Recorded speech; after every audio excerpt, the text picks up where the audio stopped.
to take the photographs, Honorable Speaker. Majority. Yes, Junet, what's the point of order? Mr. Speaker, I wish to ask the majority leader whether he's correctly saying that a plane that was to carry 60 people, 14 were supposed to be bodyguards of the Deputy President in that plane. Can you tell the Parliament in broad daylight that 14 were members of his security detail out of 60 members, a third of the plane, and cameramen and the other things? Honorable Speaker, the information I have, the Deputy President did not just appear for the photograph. The Deputy President was driven to the airside with his full security detail, including the presidential guards that guard him from the Wrecker Squad. They were there with him. There were adequate, not less than 14 officers traveling with him on that plane, including photographers, security men, bloggers, protocol people, including the former MP for Nyeri, who I hear is a chief blogger in that office now, Honorable Speaker. Therefore, Honorable Speaker, I was just making the point that the Deputy President was not short of staff and personnel to carry his bags, including photographers who are taking those photos, Honorable Speaker, and therefore his security was not in question at all.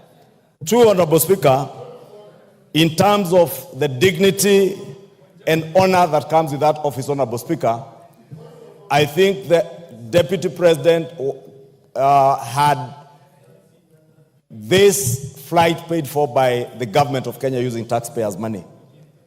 And to give his office the honor and dignity, those who are keen observers did observe he was seated on seat 1A of that flight. The chief blogger in his office, the former member for Nyeri, was seated on seat 2A. That's in the business class, Honorable Speaker. And others, including his security officers, I think 2 are seated in the business class with him, and many others were seated in the economy compartment. And therefore, let me assure the country that the Deputy President within that flight was very safe.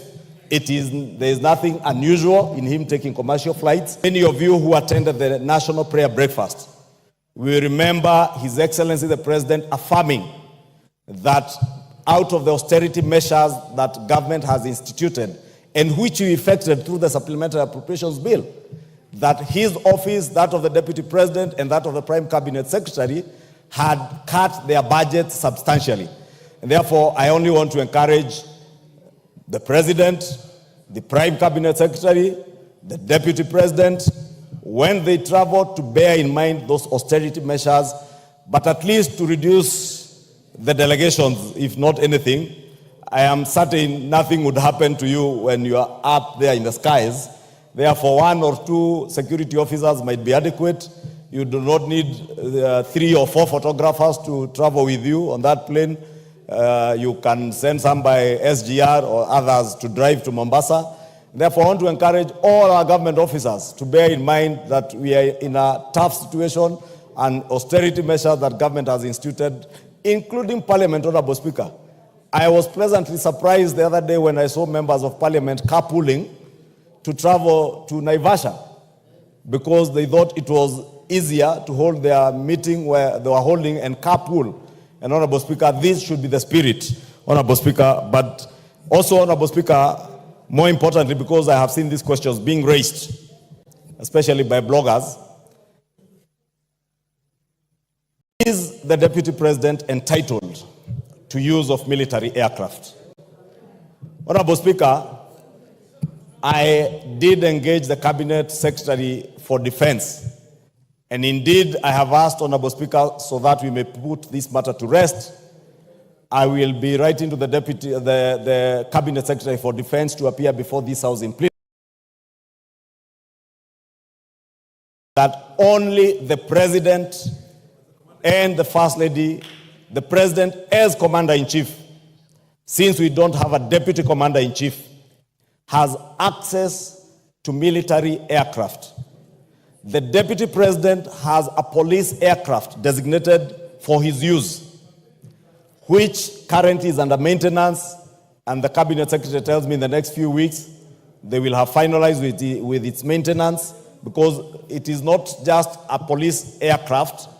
that is maintained by government, but whenever the deputy president is flying that aircraft for his safety and security, bearing in mind the office he holds, is usually flown and operated by Kenya Air Force pilots and servicemen, Honorable Speaker, so that we can assure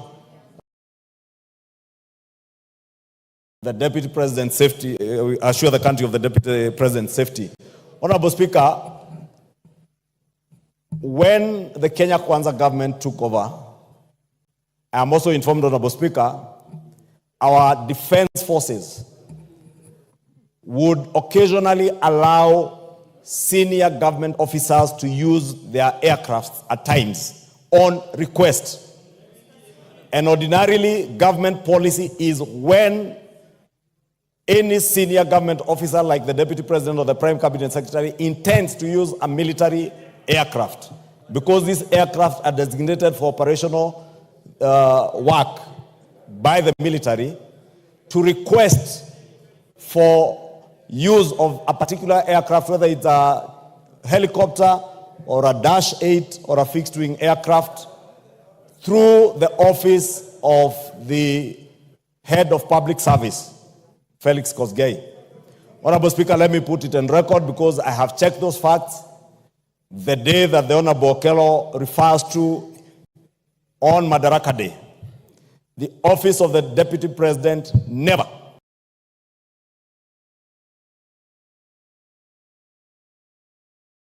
because I would not know why he decided to get late.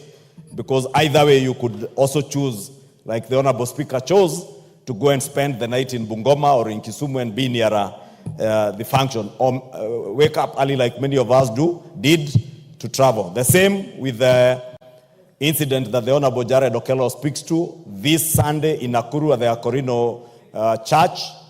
It is true, the Deputy President arrived over an hour later than the President. The President was magnanimous and courteous enough to be able to receive his deputy.